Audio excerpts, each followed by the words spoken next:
Desde enero de este año, la secretaria del Tesoro en Estados Unidos advirtió que el gobierno de ese país ya había llegado a su límite de endeudamiento, según lo establecen sus leyes en este momento. Y que si ese límite no se cambiaba, las leyes no se cambiaban para subir ese límite, para el 1 de junio de este año, Estados Unidos ya no podría enfrentar a todas sus obligaciones, lo que podría incluir por primera vez en la historia de Estados Unidos el impago de sus deudas. El equivalente en México a que el país deje de pagar lo que los inversionistas han invertido a través de CETES, bonos, UDIbonos, bondes, etc. Ese 1 de junio se acerca muy rápido y el límite no se ha cambiado. El límite se ha mantenido igual y hay un debate político algo fuerte en Estados Unidos entre demócratas y republicanos que impide que haya progreso. Si el 1 de junio llega y ese límite no se cambia, esto tendría repercusiones gigantísimas, no solo en Estados Unidos, sino a nivel global. En este video justamente vamos a hablar un poco de qué es lo que está pasando, qué repercusiones tendría si Estados Unidos deja de pagar sus deudas, qué soluciones existen, en general precisamente porque es probable que en los siguientes días, par de semanas, escuchemos mucho sobre este tema, con el objetivo entonces de que le entendamos un poco mejor a qué es lo que está sucediendo.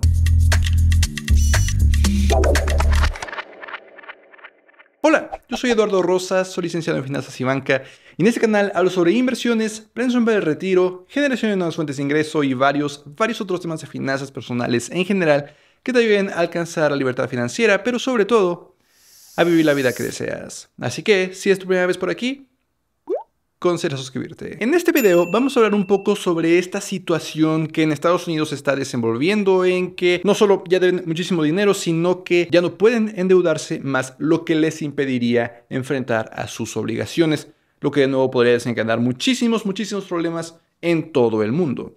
Y es que Estados Unidos en este momento debe 31.4 billones de dólares. Esos son 12 ceros. Y sí, en Estados Unidos se dice trillion dollars. Ya saben cómo en Estados Unidos les encanta llevar la contraria con números y con no usar el sistema métrico. Pero el problema no radica específicamente en que deban tantísimo dinero, sino en que existe en Estados Unidos un límite de cuánto se puede endeudar el país. Y ese límite ya se alcanzó. Si Estados Unidos no pide más dinero prestado, no podrá enfrentar a sus obligaciones. Ahora, continuamente este límite se incrementa, precisamente porque Estados Unidos la mayoría de los años gasta más de lo que recauda en impuestos. Esto no ha presentado mayor problema porque se está reinvirtiendo el dinero en expectativas de que el Producto Interno Bruto crezca en el futuro y los impuestos que se recauden cada vez sean mayores, que es lo que ha sucedido. Y de hecho, desde 1960 este límite de endeudamiento se ha incrementado 78 veces. El problema es que en este momento Estados Unidos está pasando por una serie de temas políticos que está haciendo más difícil que los dos bandos lleguen a un acuerdo.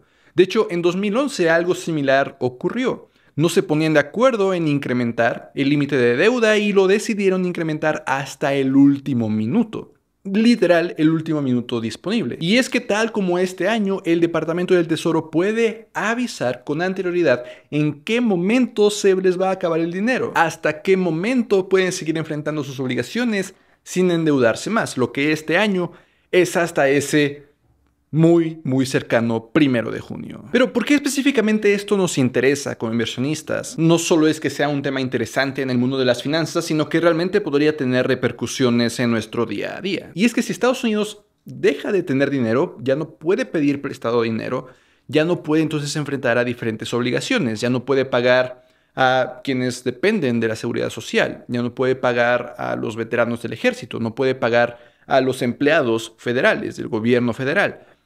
Y tampoco podría pagar a los inversionistas que han invertido en su deuda. De nuevo, como decía al principio del video, así como en México podemos invertir en CETES, en bonos, UDIbonos, así en Estados Unidos podemos invertir de forma similar. Y digo podemos porque no solamente son personas que residen en Estados Unidos, sino en todo el mundo. Japón, por ejemplo, es dueño de más de $1 billón en deuda de Estados Unidos. China también tiene por ahí de 800.000 millones de dólares en deuda de Estados Unidos. Podrás imaginarte cómo las repercusiones de que Estados Unidos deje de pagar esta deuda serían catastróficas. Esto nunca ha ocurrido en la historia de Estados Unidos, entonces no tenemos realmente un punto de comparación de qué es lo que se podría desencadenar. Pero tan solo imagínate que la deuda de Estados Unidos es considerada como una de las inversiones menos riesgosas en el planeta, como la inversión con cero riesgo, de tal forma que muchísimos inversionistas llevan muchísimo dinero a esa deuda cuando están buscando precisamente solidez. Cuando hay pánico en los mercados, cuando están buscando que su dinero esté seguro, es al lugar a donde van a ponerlo. Si de pronto existe ese precedente de que Estados Unidos puede no pagarnos, en el largo plazo seguramente eso significará que los inversionistas buscan otros lugares donde poner su dinero para que esté seguro, pero en el corto plazo podría desencadenar algo de pánico. Lo que es peor, incluso si ese límite de endeudamiento sí sube y Estados Unidos sigue pagando sus obligaciones como siempre, aún así podría desencadenarse algunos problemas. Algo como lo que ya sucedió en 2011, lo que mencionaba que hasta el último minuto en Estados Unidos se decidió sí incrementar ese límite, pero como hubo tanta incertidumbre, la calificación de la deuda de Estados Unidos disminuyó. Lo que quiere decir que existe menos confianza en prestarle dinero a Estados Unidos, lo que significa que si le vamos a prestar dinero a Estados Unidos, queremos más intereses a cambio, porque sentimos que hay más riesgo. Lo que por supuesto significa que Estados Unidos tiene que subir sus tasas de interés. En Estados Unidos la gente ve que todo sale más caro porque es más caro usar la tarjeta de crédito, pedir préstamos, etc.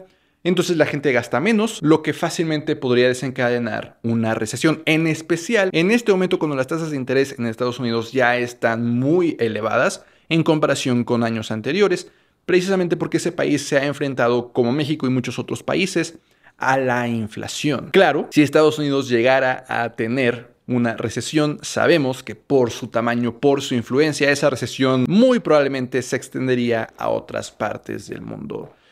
Todo esto simplemente con que haya un poco de incertidumbre de que va a pagar. Si de verdad no solamente hay incertidumbre, sino que deja de pagar, las repercusiones serían aún más grandes. Ahora, hasta este momento los mercados en realidad no han reaccionado de forma extrema, no han entrado en pánico, porque en el pasado ya ha sucedido que Estados Unidos debate si subir o no este límite, y siempre lo ha hecho, porque justamente siempre se espera que Estados Unidos cumpla con sus obligaciones. Ya mencionaba que es una de las inversiones, si no es que la inversión que se considera la más segura en el mundo. Pero es cierto que conforme más nos acerquemos a esa fecha límite del 1 de junio, si no se llega a un acuerdo, quizás cada vez más empecemos a escuchar ruidos sobre esta decisión y el impacto que pueda tener, y podríamos empezar a ver algo de inestabilidad, de pánico, de miedo en los mercados, caídas quizás. Es importante que, como cualquier situación ajena a nosotros de la que no tenemos control,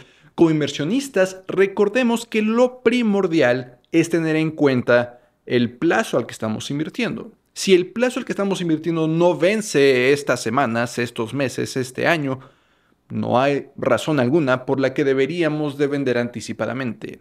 Los movimientos en el mercado son naturales para arriba y para abajo. No podemos hacer nada al respecto con ayudar al Congreso de Estados Unidos a decidir hasta cuánto incrementar ese límite, cuándo incrementarlo y evitar movimientos en el mercado. Lo que sí podemos hacer, sobre lo que sí tenemos control, es sobre nuestra estrategia de inversión. Saber que debemos de atenernos a esta estrategia. Lo que es claro es que si llega a haber esta incertidumbre, que Estados Unidos de verdad empieza a tener más problemas con subir este límite, o realmente empieza a ser menos confiable invertir en su deuda, debería de eso cambiar la forma en que invertimos definitivamente. Muchas estrategias de inversión, por ejemplo, toman a la deuda de Estados Unidos como un balance de seguridad contra el riesgo que podríamos estar tomando al invertir en acciones. Si ese balance deja de ser tan seguro, eso quizás signifique que necesitaríamos una estrategia entre comillas más conservadora que invierta aún un mayor porcentaje en bonos, quizás no solo de Estados Unidos pero de otros países,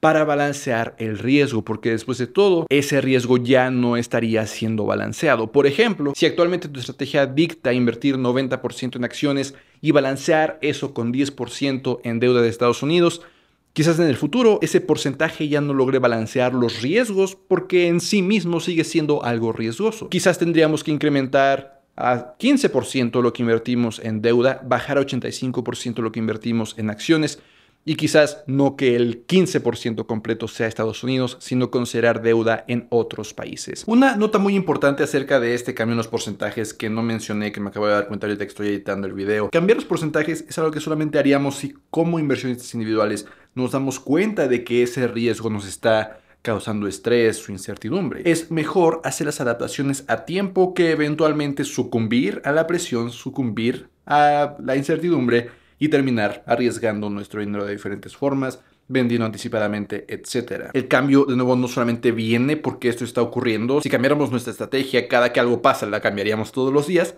Es más bien sobre cómo reaccionamos y cómo nos damos cuenta que nos sentimos cuando suceden este tipo de cambios, en especial cambios grandes, como lo que sucedería si Estados Unidos deja de pagar su deuda. Hablé hace unas semanas en este video que te dejo en las tarjetas sobre justo dos opciones que podemos tener en el mercado para invertir tanto en deuda de Estados Unidos como en deuda de prácticamente todo el mundo, que quizás te podría ayudar a definir cómo invertir más allá de solamente en deuda de Estados Unidos, si en este momento es lo que estás haciendo. Ahora, ya habiendo hablado sobre esta situación, las repercusiones y cómo podríamos protegernos como inversionistas, quiero mencionar un poco las soluciones que se podrían presentar o que se podrían dar a esta situación. Claro, la solución más directa es que el Congreso de Estados Unidos, otra vez, como siempre lo ha hecho, decida incrementar el límite de deuda. Pero si llegaran a no hacerlo, el Tesoro de Estados Unidos, el Departamento del Tesoro, tiene una herramienta algo extraña. La quiero mencionar porque conforme más te vaya hablando de ella, más va a parecer como un mal chiste. Y se trata de una moneda de $1 billón, de nuevo $1 trillion. Porque resulta que en Estados Unidos, la Reserva Federal y el Departamento del Tesoro tienen la facultad de imprimir billetes y crear monedas, por supuesto. Pero las monedas tradicionales, los billetes tradicionales, los pueden emitir bajo una serie de muy buenas restricciones, como debería de ser esperado, no solamente imprimir a lo loco, aunque muchas personas argumentarían que han imprimido mucho dinero a lo loco, pero hay muchas restricciones puestas para que se sigan al momento de decidir cuánto dinero imprimir. Estas restricciones no aplican si el dinero que se crea son monedas de platino. El Departamento del Tesoro de Estados Unidos tiene la facultad de emitir monedas de platino con cualquier denominación que ellos decidan. $1, $100, $1 millón, $100 millones, $1 billón. Si no hay ninguna ley que impida que hagan eso. En teoría, entonces, el Tesoro de Estados Unidos podría emitir esa moneda de platino de $1 billón y depositarla en su cuenta en la Reserva Federal. De pronto, de la nada, tienen $1 billón extra, entonces ya no tienen una deuda de 31.4, sino solo de 30.4 billones de dólares. Entonces pueden seguir pidiendo prestado dinero sin llegar al límite porque aún no deben los 31.4 billones que establece el límite. Te dije que esto iba a parecer cada vez más como un mal chiste, pero es algo que legalmente está disponible para el Tesoro y que evitaría que tengan que esperar o que siquiera tengan que depender de que el Congreso decida seguir incrementando este límite de deuda. Ahora, el hecho de que esto sea legal no quiere decir que lo vayan a utilizar. Definitivamente suena a algo que dejarían como último recurso. Por algo no lo han hecho en el pasado. A pesar de que ya de nuevo, como mencionaba, esta situación ha sido algo que se presenta de forma recurrente. Ya en 2011 de nuevo, hasta el último minuto, el Congreso decidió incrementar el límite de deuda. Pero definitivamente es una cosa que podría suceder. Yo quisiera pedir tu opinión en los comentarios. ¿Tú qué crees que es más probable que suceda? ¿Que Estados Unidos deje de pagar sus obligaciones a los inversionistas, por ejemplo? ¿O que imprima o cree una moneda de $1 billón? Yo personalmente creo que es más probable que tengan que crear esta moneda para no tener que dejar de pagar a los inversionistas. Y bueno, hablo de inversionistas porque de eso se trata este canal, pero por supuesto eso conlleva también a los que tienen seguridad social en Estados Unidos, trabajadores federales, veteranos del ejército, etcétera, etcétera. Pero de nuevo, esto creo que sería como último recurso. Hay caminos más tradicionales a los que el Congreso se puede atener o el gobierno de Estados Unidos en general puede seguir. Estos caminos varían desde el directo, que el Congreso y la Casa Blanca se pongan de acuerdo y ya decidan incrementarlo hasta cierto nuevo límite, hasta uno en el que esto se pospone y se pospone hasta de nuevo prácticamente los últimos minutos y conlleva una serie de muy largas negociaciones o debates entre el Congreso de Estados Unidos, que está controlado por el Partido Republicano, y la Casa Blanca, que bueno, es del Partido Demócrata en este momento. El New York Times, de hecho, tiene un artículo que te voy a dejar ahí abajo en la descripción, bastante interesante de todos estos caminos que justo se podrían seguir. Si te interesa conocer un poco más sobre el ámbito político de esta decisión, ahí abajo está. Pero sobre todo espero que de este video saques un poco de información que te ayude a entender lo que quizás empecemos a ver en las noticias en los siguientes días, en las siguientes semanas, y en especial que entiendas cómo eso podría llegar a impactar a Estados Unidos, al mundo y quizás más particularmente a tu portafolio de inversión. Espero entonces, como siempre, que este video te haya sido de utilidad. Nos vemos en la próxima.